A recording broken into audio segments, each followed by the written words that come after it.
won't stop till they hear me now. I won't stop till I wear the crown.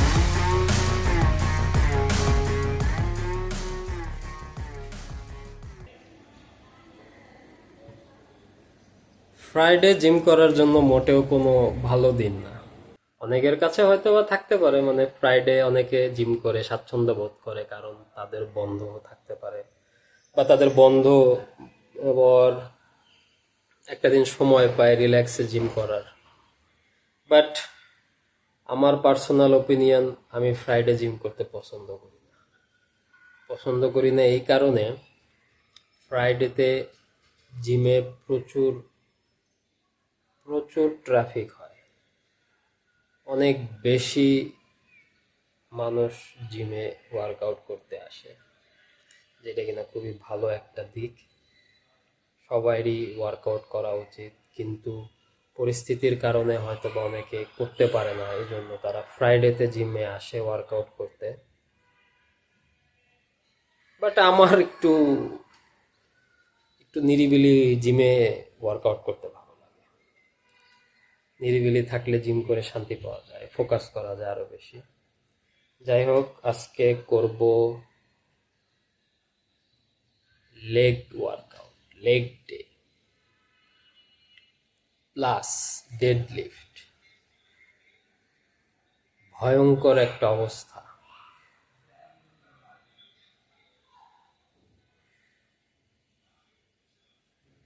দোয়া করবেন আমার জন্য, যেন পায়ে হেঁটে বাসায় আসতে পারি, এই আর কি। So let's go to the gym. Maturity এই ওয়ার্ডটা আমাদের অনেক পরিচিত একটা শব্দ, কিন্তু এই ম্যাচুরিটিটা আমরা কতটা বিল্ড আপ করতে পারি? ম্যাচুরিটি যে সবসময় আমাদের রিয়েল লাইফে কাজে দেয় তা কিন্তু না। একজন ম্যাচুরড পারসন বা একটা ম্যাচুরিটি চিন্তাধারার পারসন কিন্তু সব জায়গায় তার ম্যাচুরিটি দেখাইতে পারে। সাপোজ এই যে জিমে আমরা ওয়ার্কআউট করি, ওয়েট লিফটিং করি, এটা কিন্তু ইজি কোনো বিষয় না, এখানেও কিন্তু অনেক রিস্ক আছে। ইভেন রিয়েল লাইফে যত না থ্রেড আছে, জিমে তার থেকে বেশি থ্রেড আছে। সো এইসব থ্রেড থেকে নিজেকে বাঁচায় রাখতে, ইনজুরি ফ্রি থাকতে, রিস্ক ফ্রি থাকতে হইলে আপনার কিছু না কিছু জিম ম্যাচুরিটির প্রয়োজন আছে। জিম ম্যাচুরিটি বলতে কি বোঝায়? জিম ম্যাচুরিটি হচ্ছে কতটা ওয়েট আমার জন্য পারফেক্ট, কতটা ওয়েট নিলে আমি ঠিক ফর্ম ঠিক রেখে লিফটিংটা শেষ করতে পারবো, কতটা প্রোগ্রেশন করতে থাকলে, মানে কি গতিতে প্রোগ্রেশন করলে আমার জার্নি লং রানে সাস্টেইন করবে, কিংবা অন্য মানুষ কি করতেছে, কত ওয়েটে মারতেছে, কত ফ্যান্সিভাবে মারতেছে, সেই সব জিনিসে খেয়াল না করে টোটালি নিজের চরকায় তেল দিয়ে নিজের ফিটনেস জার্নিটাকে স্লোলি অ্যান্ড স্টেডি আগায় নিয়ে যাওয়াটাই হচ্ছে ম্যাচুরিটি। অ্যান্ড এই ম্যাচুরিটি একদিনে বিল্ড হয় না, ম্যাচুরিটি এটা বিল্ড হতে সময় লাগে। কারণ নতুন অনেক নিউ কামার আছে যারা জিমে আসবে, এসেই উড়াধুরা ওয়েট সিলেকশন করবে, উড়াধুরা মুভমেন্ট করার চেষ্টা করবে, পাবলিসিটি স্টান্ট করবে। একটা সময় তারা ইনজুরি হয়ে আসলে আর এই রানে আর টিকে থাকতে পারবে না। সো আলটিমেটলি লস কিন্তু নিজেদেরই হয়। কিন্তু আমরা যদি একটু পেশেন্সলি কাজ নেই, পেশেন্সলি সব কিছু হ্যান্ডেল করতে শিখি, পেশেন্সলি ডিল করি, ওয়েট এর একটা যে নিজস্ব ল্যাঙ্গুয়েজ আছে, সেই ল্যাঙ্গুয়েজটা বোঝার চেষ্টা করি। আসলে সবাই বলে যে মাইন্ড মাসেল কানেকশান, কিন্তু আমার মতে কথাটা এইরকম না হয়ে কথাটা হওয়া উচিত ছিল ওয়েট মাইন্ড কানেকশান। কারণ ওয়েটের যে একটা ল্যাঙ্গুয়েজ আছে, সেই ল্যাঙ্গুয়েজটা বুঝলেই আপনার অটো মাসেলের সাথে কানেক্ট আপনি করতে পারবেন। যেমনটা এইখানে ডেড লিফট আজকে 110 কেজি আমার জন্য নতুন ছিল, যদিও 110 কেজি বেশি ওয়েট না, বাট ওই যে আমি বললাম যে আমি slow and steady proper form technique and long রানে নিজেকে টিকায় রাখার জন্য আমি সবসময় চেষ্টা করি। 110 কেজি ওয়েট আজকে আমার জন্য নতুন ছিল। আমার শুরু থেকেই চিন্তাভাবনা ছিল হাইয়েস্ট ম্যাক্সিমাম 1 থেকে 2 র্যাপস করব, এতেই অনেক আমি খুশি আজকের জন্য। বাট লাকিলি আমি 4টা র্যাপস কমপ্লিট করতে পারছি। আমি আরও একটা র্যাপস করতে পারতাম, কিন্তু সেক্ষেত্রে আমার জন্য একটু চ্যালেঞ্জিংও হতো, আর আমার ফর্মও হয়তো বা এতে ব্রেক হইতে পারতো। আর ফর্ম ব্রেক হওয়া মানেই injury risk, which is not necessary for now. So আমি যখন বুঝতে পারলাম যে আসলে বডিকে এত স্ট্রেচ করে লাভ নাই একদিনে, আমি নেক্সট ডেতে বা নেক্সট আমার ডেডলিফট সেশনে আমি আমার এই প্রোগ্রেশনটা কমপ্লিট করে মুভ অন করবো। সো এই অবজারভেশনটাই অনেক কিছু। জিমে এই অবজারভেশনটা আপনার আছে মানে আপনি লং রানে টিকে থাকবেন, আপনি রিস্ক ফ্রি থাকতে পারবেন, অ্যান্ড আপনি একটা ভালো জার্নি ক্রিয়েট করতে পারবেন।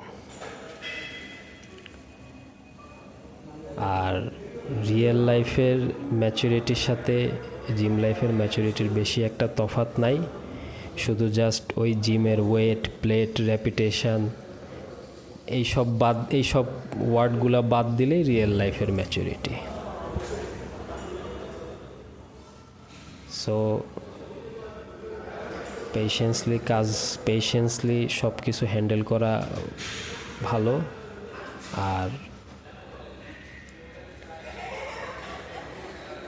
সমস্যা যতই হোক, কনসিস্টেন্সি আর অবজারভেশন, এই 2টা হাতিয়ার ঠিকঠাক মতো যদি আপনার কাছে থাকে, আপনি সব ধরনের প্রবলেমকেই ট্যাকেল করতে পারবেন।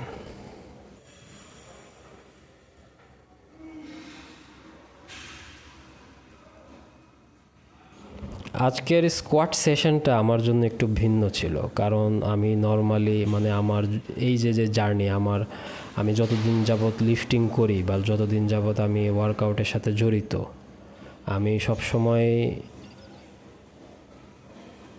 90 degree squat or just below 90 degree squat করেই আসছি। কারণ ওইটা আমি পার্সোনালি স্পিকিং, আমি অনেস্টলি স্পিকিং, কারণ আমি ওইটা করতাম কারণ ওইভাবে আমি মোর ওয়েট লিফট করতে পারতাম, অ্যান্ড ওইটা অনেক ইজি ছিল। কিন্তু ওইটা আবার একটা ব্যাক স্ট্যাবিং বিষয় ছিল, যে ওইখানে ইনজুরি রিস্ক অনেক বেশি ছিল, অ্যান্ড অনেক দিন যাবৎ ওই পার্শিয়ালি স্কোয়াট করার কারণে আমার লেফট পায়ের নি জয়েন্টে অনেক বেশি প্রবলেম হচ্ছিল। কারণ আমি ফুল স্কোয়াট না করতে করতে আমার বডি ভুলেই গেছে কিভাবে বসা থেকে আবার উঠতে হয়, যেটা ফ্যাক্ট। অ্যান্ড আমাদের হিউম্যান বায়োমেকানিক্স আমাদেরকে ফুল স্কোয়াট করার জন্যই পারমিশন দেয়, কিন্তু আমরা সেইটা করি না, কারণ ফুল স্কোয়াট করা খুবই হার্ড। আবার অনেকে আছে তার বায়োমেকানিক্সের কারণে ফুল স্কোয়াট করে না, বাট তাও ওই ক্ষেত্রেও ফুল স্কোয়াট করা সম্ভব, ডিপার স্কোয়াট করা সম্ভব। জাস্ট আপনার ফিগার আউট করতে হবে সমস্যাটা কি। আমিও আগে ফুল স্কোয়াট করতে পারতাম না, বাট আমি এখন ফিগার আউট করতে পারছি সমস্যাটা কি। আর বাংলাদেশে ওই রকম লিফটিং গিয়ার অতটা অ্যাভেলেবেল না, যেমন স্কোয়াটের জন্য কিছু ডেডিকেটেড শুজ পাওয়া যায়, সেই শুজগুলো একটু হিল এলিভেটেড থাকে, যেগুলা অ্যাভেলেবেল পাওয়া যায় না অনলাইনে অনেক জায়গায় পাওয়া যায়, বাট আসলে আমি এগুলো ট্রাস্ট করি না। যদি ফিজিক্যালি কিনতে নেওয়া যেত তাহলে ভালোই হতো। স্কোয়াট করলে ডিপ স্কোয়াটই করা উচিত, এতে নি হেলথ ভালো থাকে। আর আপনি যদি হেভি ওয়েট লিফটের জন্য স্কোয়াট করেন সেটা একান্তই আপনার ব্যক্তিগত বিষয়, কিন্তু ডিপ স্কোয়াট করেও হেভি লিফট করা সম্ভব যদি আপনি আপনার ফাউন্ডেশন এভাবেই বিল্ড করে আনেন। বাকি আমরা যারা without any reason partial squat or below 90 degree squat করে থাকি, আপনারা আমাকে জাজ করেন আর যাই করেন, বাট আমি একটা কথাই বলবো, আপনারা কিন্তু কোনো স্কোয়াটই করতেছেন না, আপনারা জাস্ট একটা পাবলিসিটি স্টান্ট করতেছেন যে আপনার বারে কতটা প্লেট উঠতেছে, আপনি কতটা শক্তিশালী এটা বোঝাচ্ছেন শুধু, বাট ইনসাইড আপনি এটা কোনো মুভমেন্টই করতে পারতেছেন না। সো বাকি মুভমেন্টগুলো normally muscle building type, traditional muscle building type training ছিল।